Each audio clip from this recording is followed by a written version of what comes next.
morning, families. Happy Friday. This video is going to be a quick video just to walk you through how to maneuver and access your child's Google Classroom. So what I'm going to be doing is I'm going to be walking you through what each part of the Google Classroom actually means, how you can keep track of what is assigned to your student, what they're turning in, and what is actually being graded. And then at the end, I'm going to just explain how that information is going to be used in order to promote your student to the 8th grade. So hopefully this is really informative and it answers some of these questions that you guys have. If it does not answer the questions, then please feel free to make an appointment to see us to speak further.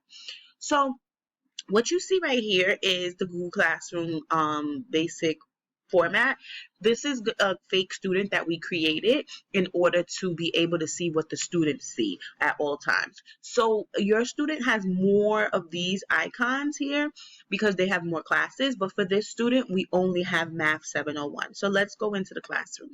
The first thing that you see is a live stream, and what that is basically just up-to-date announcements. And so you'll notice that the last thing posted was from me. It was at 7:34 this morning, and it was giving the students, or posting the students rather, quiz up for them. In this stream, you can also post things yourself. So if you or your child have a question that's on general question that you don't mind being seen by everyone in the class, you can always type it in this box and then it will get posted. Miss Schatz and I will get a alert, and then we will either respond right on the stream for everyone to see, or if it's a personal, more detailed question, we'll take it to private comments. The next thing, or one of the most important things in my opinion, is this box right here. The reason why I say it's important is because it gives you a quick snapshot of what is due for that day.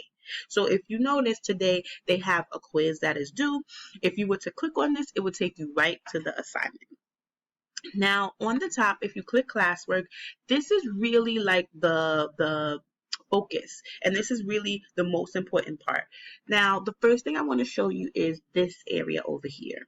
This area that says all topics, it is basically a folder for each day that we have assigned work all the way back until March. So if you are ever confused on what was assigned for that day, or the student is confused, then they can literally just look in the topics, click the day, and all of the work for that day would come up. This center of the screen is actually the same thing but just expanded, so it gives you a list automatically of what is due and what day it is actually due. So for instance, if you were to look at the 13th, we would see that the students had a video, which is direct teaching. The students had independent practice, and they had an exit ticket. So for the 13th, 3 pieces were due and to be graded, etc., etc. You see all the dates. Another thing on this screen that's really important is this here.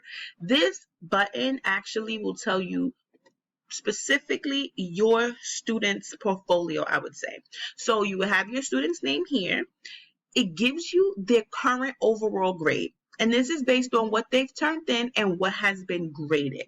Now on this little end, they have filters. So if you only want to see what's assigned, you can click that and it'll show you. If you only want to see what has been graded, you can click that. And if you want to see what's missing, you can click missing and it'll show you. If you scroll down, it actually lets you know the due date, the assignment title, the due date, and then also if the student actually did it. So remember, this is like a fake student, so a lot of the work is missing, which is why they have such a low grade. But you'll notice that the 2-step equation quiz has been assigned for today. That means that it's not due yet, therefore it's not graded and it hasn't been turned in. However, yesterday's work, which was the Sum Dog Challenge and IXL practice, is missing, and it has passed its due date. If you scroll down, just for this student, I wanted to show you, if the student had completed the work, it will say when they completed it. So that means the student turned it in late, but they did receive 100%. So this is kind of like a quick way to check what the student has turned in, what grades they have received for what assignment, and what is actually missing. Now, for the purpose of catching up, if there's any students that need to catch up on work, Ms. Schatz and I have asked that you work on anything that is missing from the 29th up. So we're asking that you do not do work from March, you do not do work from early April, just because then that might cause you to fall further behind. And so from the 29th, we feel that you would be able to work on this work and simultaneously be able to stay caught up. Now, another thing I wanted to go back and show you guys was actually a calendar. So every student has a Google Calendar, and the really good thing about this Google Calendar is that it organizes all of the work that is due for you so that you don't have to organize it yourself. So if you are more of a big picture person and you want to see it by month, then you'll see it by month. And so today is the 15th. You'll see that you only have one assignment that is due today. If you are more of a day-by-day person, you can go up to this drop-down screen, click day, and it will just tell you what's due for the day and what time it's due. Okay? All right, let's go back. So the last thing that I want to show you would just be this people screen. And the reason why I'm going to show you that is because it shows you who is in the class. So here's all the teachers that are in the class. You have your two main teachers. You have a school coach, and you have Miss Rodriguez. And then it also gives you all the classmates that are in your class. It's just so that you have that information in case you were wondering who was in the class. Okay, so to be honest with you, that's really the most important pieces of Google Classroom. Again, I really urge parents and students, because you guys are in 7th grade, soon to be 8th grade, to really focus on this view your work screen, because again, this just gives all the information that you need. Now, while we're on this work screen, or this screen for students, I want to ask you to think about it as a portfolio. So as you guys know, we will not be having state tests this year. We will not be having module tests this year.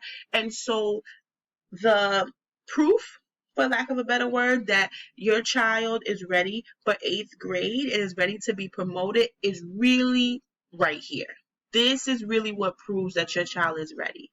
And I say that because I want you guys to know that we're working really hard to collect this work that is turned in and to organize it and hold it, so that when we are asked, is the student ready to be promoted, we can say, yes, they are. They're ready to be promoted, and here is the proof to show that. And so that is how we will be completing report cards come June, and that is how students will be promoted, based on the work that they have submitted in Google Classroom. We don't have a lot of answers about summer school and things of that nature, and we're definitely still trying to figure that out. And once we are told, then of course we will let families know if that is something that concerns the child and the family. However, we do know that the work that is submitted, the more work that is submitted, the more evidence we have to say the child is ready for 8th grade. So that's really it for the video. If you guys have any questions past that, please sign up in our parent-teacher conference survey so that we can speak to you one-on-one and answer as many questions as possible. Have a good day.